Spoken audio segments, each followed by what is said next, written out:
Fala pessoal, sou o Vitor Batman e antes de começar o vídeo, eu vou pedir para vocês curtirem ele, se inscreverem no canal. E se você quiser me ajudar a produzir os vídeos, tem um jeito novo de você me ajudar. É só clicar no link pro site da Aflut aqui na descrição do vídeo e lá você pode fazer compras online e comprar diversos produtos de decoração, a peças de roupa e até serviços digitais. Cada compra ajuda a financiar o que eu estou fazendo por aqui. Mas bom, indo direto ao assunto, esse é o segundo vídeo da série sobre a guerra às drogas. E no episódio de hoje, eu vou falar sobre a legalização da cannabis e por que eu acho que a legalização do uso medicinal e recreativo é uma possível solução para o nosso atual problema de segurança pública. Mas antes de falar da legalização, eu acho importante a gente falar sobre a história da proibição dessa planta. Bom, como eu mencionei no primeiro vídeo da série, a maconha é uma substância usada há milhares de anos pela humanidade. Aliás, se você ainda não assistiu o primeiro vídeo, dá um pause e dá uma olhada nele porque ele ficou, show. Mas bom, as evidências arqueológicas mostram que os chineses já cultivavam a planta há mais de 8.000 anos. E a primeira menção do uso da cannabis foi escrita pelo imperador chinês Fu Xi, em 2900 a.C., quase 5.000 anos. E ele escreveu que a cannabis era um remédio muito popular porque ele possuía tanto yin quanto yang. O que isso quer dizer eu não tenho certeza, mas a planta continuou sendo usada ao longo dos milênios. Na Europa, o cânhamo, que é uma planta prima da maconha que não possui o psicoativo, o THC, ela era usada para fazer várias coisas, cordas, tecidos, roupas.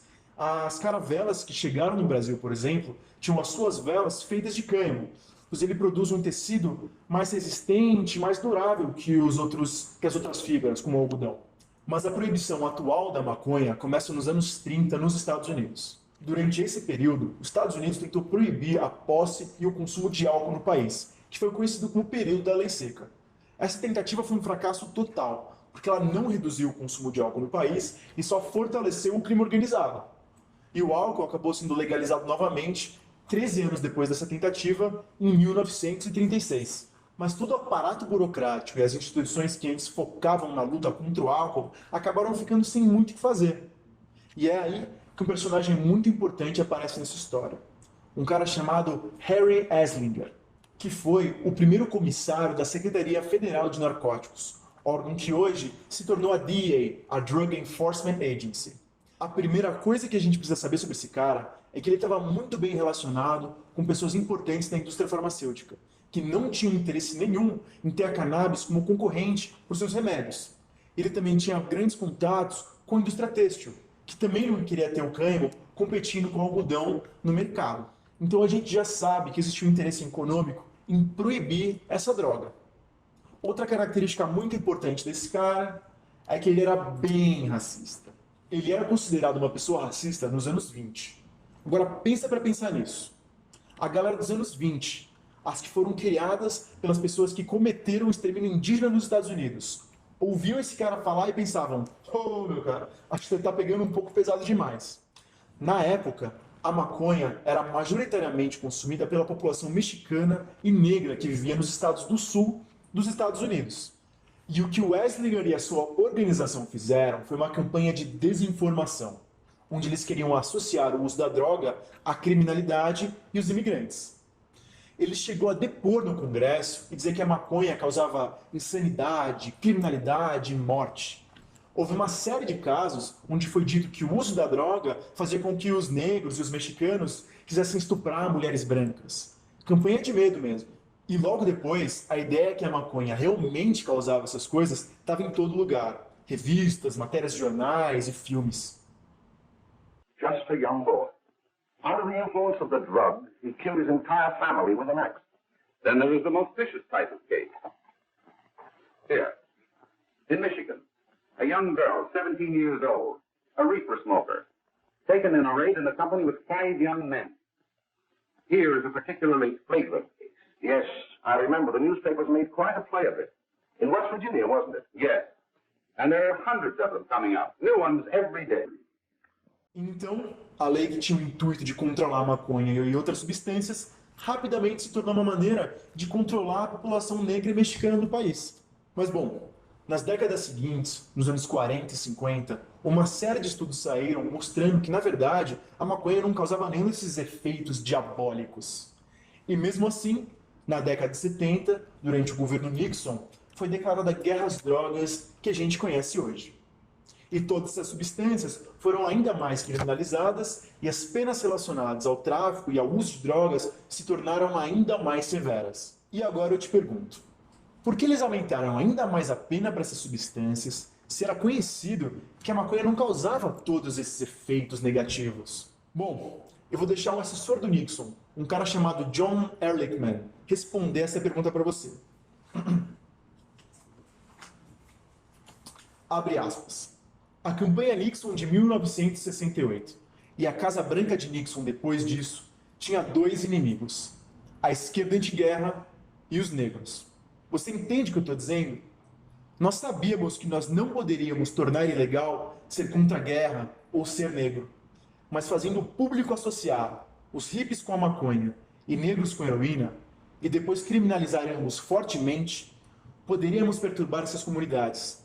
Poderíamos prender seus líderes, invadir suas casas, romper suas reuniões e difamá-los, noite após noite no noticiário.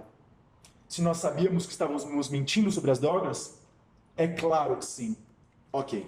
Sabendo de todas essas coisas, acho que dá para perceber que a proibição da cannabis tem um aspecto muito mais político do que o de saúde pública, como as pessoas gostariam que a gente pensasse.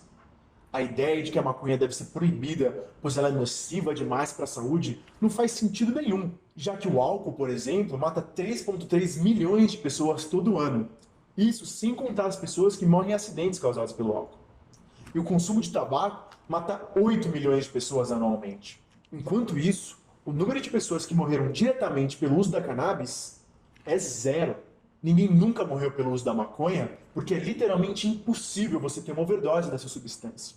Um estudo feito na Califórnia, envolvendo 65 mil pessoas de 15 a 49 anos, identificou que a idade média e a taxa de mortalidade das pessoas que fumavam maconha não era diferente das pessoas que não fumavam. Claro, como qualquer droga, essa substância tem riscos. E principalmente quando a pessoa que usa é jovem e ainda tem o seu cérebro em desenvolvimento. Também existe um corpo de estudo que relaciona o consumo de cannabis a casos de psicose em pessoas que já sofrem de esquizofrenia. Eu não estou dizendo que todos deviam usar maconha. Apenas que a gente precisa lidar mais honestamente com a verdade sobre esse assunto. A gente está vivendo um momento da história em que esse status quo das guerras drogas do século XX está mudando. Uma série de países já legalizou o uso medicinal da cannabis. E alguns outros, como o Canadá, o Uruguai e vários estados dos Estados Unidos, estão legalizando também o uso recreativo. Eu entendo que as pessoas se preocupem quando a gente fala de legalizar ou descriminalizar as drogas. Quando você ouve isso, você imagina um estado de caos e anarquia em que está todo mundo drogado em todo lugar. Mas o que a gente precisa entender é que caos e anarquia é o que existe hoje, onde pessoas desconhecidas vendem substâncias desconhecidas para usuários desconhecidos. Tudo isso acontecendo no escuro, cheio de violência, doenças e abuso. Afinal de contas, esse mercado é controlado pelo crime organizado, que vai fazer de tudo para manter seu mercado e aumentar o máximo possível o seu lucro. Muitas pessoas são contra descriminalizar as drogas porque acham que isso vai fortalecer o crime organizado. Mas a verdade é exatamente o contrário. No último vídeo, eu falei como a criminalização das drogas não reduz o consumo. Ele só faz com que esse mercado se torne um monopólio controlado por organizações criminosas. É difícil conseguir estimativas concretas do tamanho do mercado do narcotráfico. A única fonte que eu encontrei é um relatório da ONU de 2003 que calcula que a receita do narcotráfico mundial era de aproximadamente 320 bilhões de dólares. E tudo indica que esse mercado só cresceu desde então. Para você ter uma ideia de quanto dinheiro isso é, dos 211 países da ONU, só 34 têm um PIB maior que isso. E se a gente comparar com o mercado de outras atividades ilícitas, o tamanho desse mercado fica ainda mais aparente. A prostituição, por exemplo, movimenta globalmente cerca de 186 bilhões de dólares, mais ou menos metade do narcotráfico. E o tráfico ilegal de armas movimenta apenas 1 bilhão. Esse mercado movimenta tanto dinheiro que quem controla ele tem dinheiro e poder suficiente para corromper as instituições que têm o papel de fiscalizar essas atividades. Para você ver, hoje em dia estão encontrando cocaína até dentro de avião de presidente. Você acredita? Vamos ver o que aconteceu nos países e estados em que o uso recreativo foi legalizado. O Uruguai foi o primeiro país no mundo a legalizar o consumo recreativo de cannabis durante o governo do Mujica. Nos primeiros 6 meses, a receita do mercado de cannabis cresceu 4 vezes. E hoje, espera-se que o Uruguai se torne o primeiro país a exportar mais de $1 bilhão em medicamentos à base de cannabis. Já nos Estados Unidos, o mercado canábico criou entre 200 e 300 mil empregos. E mesmo a droga ainda sendo ilegal no nível federal, esses são os setores de trabalho que mais crescem no país. Além disso, nos Estados americanos próximos do México, desde a legalização, houve uma redução da criminalidade e violência, já que as operações dos cartéis foram substituídas pelo setor privado. No estado do Colorado, após a legalização do uso recreativo, o índice de uso de cannabis entre adolescentes caiu para o nível mais baixo dentro de uma década. E além disso, no Colorado, impostos recolhidos da venda de cannabis são redirecionados diretamente para a educação, para o tratamento de dependentes químicos e para a criação de moradia para as pessoas que vivem na rua. E só para a educação foram arrecadados mais de $300 milhões nos primeiros anos. E no Canadá, que tem uma população de apenas 37 milhões de pessoas, eles tiveram uma receita de $1,6 bilhões nesse mercado em 2018, que dobrou se comparado à receita do ano anterior, quando a maconha se tornou legal. A previsão é que a receita total desse mercado chegue a $7,8 bilhões no ano de 2022.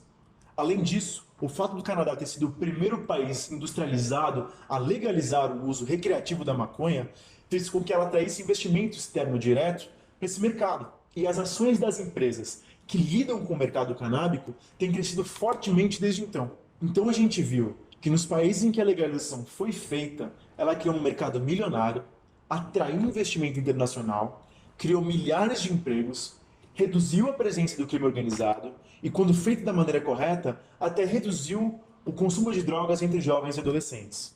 Eu vejo que a gente tem duas opções. Ou a gente mantém o status quo atual e continua gastando milhões tentando lutar contra o crime organizado sem nenhum avanço, como foi nas últimas décadas, ou a gente pode se juntar aos países do século XXI e realmente resolver esse problema. O que você acha que vai acontecer? Conta pra gente aí nos comentários qual modelo de legalização você acha que ia funcionar melhor. Ou se você acha que a legalização não devia acontecer, conta aí os motivos para você pensar isso. Esse é o segundo vídeo nessa série que eu estou fazendo sobre a guerra às drogas. E vai ter pelo menos mais um, onde eu quero falar sobre alguns mitos da maconha e como a gente pode criar políticas públicas que realmente reduzam o consumo de drogas entre os nossos jovens e adolescentes. Então liga aí as notificações para quando sair esse vídeo você ser avisado. É isso, pessoal. Até a próxima.